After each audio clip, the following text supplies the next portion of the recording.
Breaking news GHMC council సమావేశం సందర్భంగా రాజకీయం వేడెక్కింది. అధికార విపక్షాలు వ్యూహ ప్రతి వ్యూహాలకు పదును పెడుతున్నాయి. జీహెచ్ఎంసీ ఆఫీస్ దగ్గర బీజేపీ బీఆర్ఎస్ కార్పొరేటర్లు ఆందోళన చేస్తున్నారు. ఫిరాయింపులపై నిలదీయాలని పట్టుదలగా ఉంది BRS party. Mayor, deputy mayor రాజీనామాకు డిమాండ్ చేస్తున్నారు. అవిశ్వాసం పెట్టాలని భావిస్తోంది బీఆర్ఎస్. భిక్షాటన చేస్తూ బీజేపీ నేత శ్రవణ్ నిరసన తెలిపారు. కార్పొరేటర్లకు నిధులు మంజూరు చేయాలంటూ బీజేపీ డిమాండ్ చేస్తోంది. జీహెచ్ఎంసీ దగ్గర 300 మంది పోలీసులతో భారీ భద్రత ఏర్పాటు చేశారు. అన్ని పార్టీల కార్పొరేటర్లు ఎవరి వ్యూహాల్లో వాళ్లు సమావేశాలకు హాజరవుతున్నారు. బీఆర్ఎస్ కార్పొరేటర్లు ఫిరాయింపులపై నిలదీయాలని పట్టుదలగా ఉన్నారు. మరిన్ని వివరాలు TV nine senior correspondent Vasu అడిగి తెలుసుకుందాం. వాసు,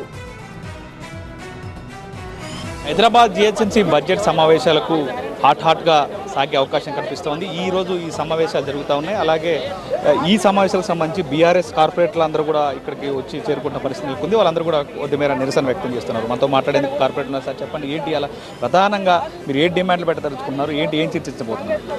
ఇవాళ ప్రధానంగా డిమాండ్లు ఏంటంటే, కాంగ్రెస్ ప్రభుత్వం గెలిచి సంవత్సరం అయింది, కానీ ఎలాంటి అభివృద్ధి పనులు కానీ జీహెచ్ఎంసీలో ఎలాంటి అభివృద్ధి నోచుకోవడం లేదు.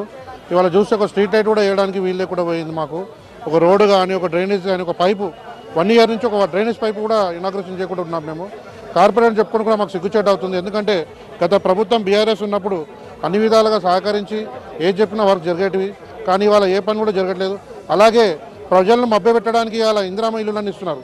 అసలు రేవంత్ రెడ్డి అని ఇవాళ క్వశ్చన్ చేస్తున్నాము, ఎక్కడ మీరు భూమి పూజ చేసి ఇవాళ ఇందిరామ ఇల్లు కట్టారు?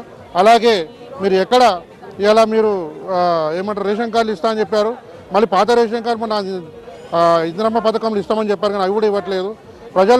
ప్రజలకు సమాధానం చెప్పాల్సింది మేము కార్పొరేటర్లము, కానీ ఎవరికి సమాధానం చెప్పాలి మాకు అర్థం అవ్వట్లేదు. ప్రజలతో వచ్చి మా ఇళ్ల మీద పడుతున్నారు. కాబట్టి దీనికి సమాధానం కాంగ్రెస్ కార్పొరేటర్లు కావచ్చు, కాంగ్రెస్ పార్టీ మంత్రులు కావచ్చు, ప్రభుత్వం అభివృద్ధిలో ఇప్పుడు హైదరాబాద్ని దూసుకుపోతుంది అంటూ కూడా చెప్తున్నారు. జీహెచ్ఎంసీని కూడా అభివృద్ధి బాటలో పట్టిస్తున్నామంటూ వాళ్ళు కామెంట్ చేస్తున్నారు. బీఆర్ఎస్ కావాలని ఇదంతా రాద్ధాంతం చేస్తుంది అంటూ కూడా హైప్ కోసం చేస్తుంది అంటున్నారు. అభివృద్ధి అంటే ఇప్పుడు మీరే చూశారు, ఏం చేస్తున్నారు మాకు అర్థమవుతుంది. ఇప్పుడు ముస్రాంబాగ్ బ్రిడ్జ్ ఉన్నది మా దగ్గర, ఆ బ్రిడ్జ్ కూడా మేము ఇనాగ్రేషన్ చేసి 1.5 ఇయర్ అవుతున్నది. ఇప్పటిదాకా అది అభివృద్ధికి నోచుకోలేదు.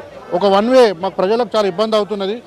ఒక్క సైడ్ అయినా బ్రిడ్జ్ కట్టేసి త్వరగా పూర్తి చేయండి అంటే 6 నెలల్లో చేస్తా అని చెప్పి ఇప్పుడు 1.5 ఇయర్ అని ఇప్పుడు కూడా బ్రిడ్జ్ పూర్తి చేయలేదు.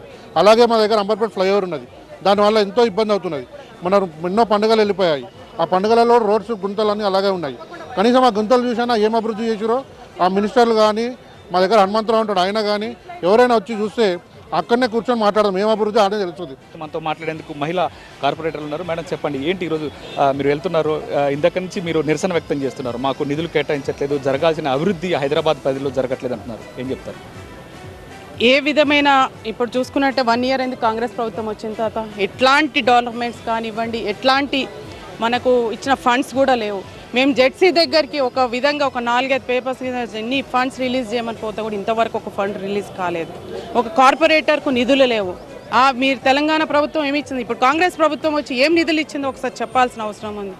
ఏదైతే స్ట్రీట్ లైట్స్, ఇంతవరకు కూడా స్ట్రీట్ లైట్స్ ప్రాబ్లం ఫేస్ చేయలేదు. స్ట్రీట్ లైట్స్ లేవు, వాటర్ వర్క్ సివరేజ్ ప్రాబ్లం అవుతున్నాయి, జిహెచ్ఎంసీ రోడ్స్ దారుణంగా ఉన్నాయి. ప్రతి ఒక్కటి కూడా ఏవి డెవలప్మెంట్స్ కూడా అవ్వట్లేదు. అదేవిధంగా 6 గ్యారంటీలు ఇచ్చారు, ఏ గ్యారంటీ అయింది? ఇందిరమ్మ ఇండ్లు అంటున్నారు, రేషన్ కార్డ్స్ ఉంటున్నారు, ఏవి కూడా ఇంతవరకు ఏవి అమలు కావడం లేదు. మొదటగా మరికొద్ది సేపట్లో బడ్జెట్ ప్రారంభమవుతుంది. బడ్జెట్ తర్వాత కూడా ఈ కౌన్సిలర్లతో మీటింగ్ జరుగుతూ ఉంటుంది లోపల హాల్లో.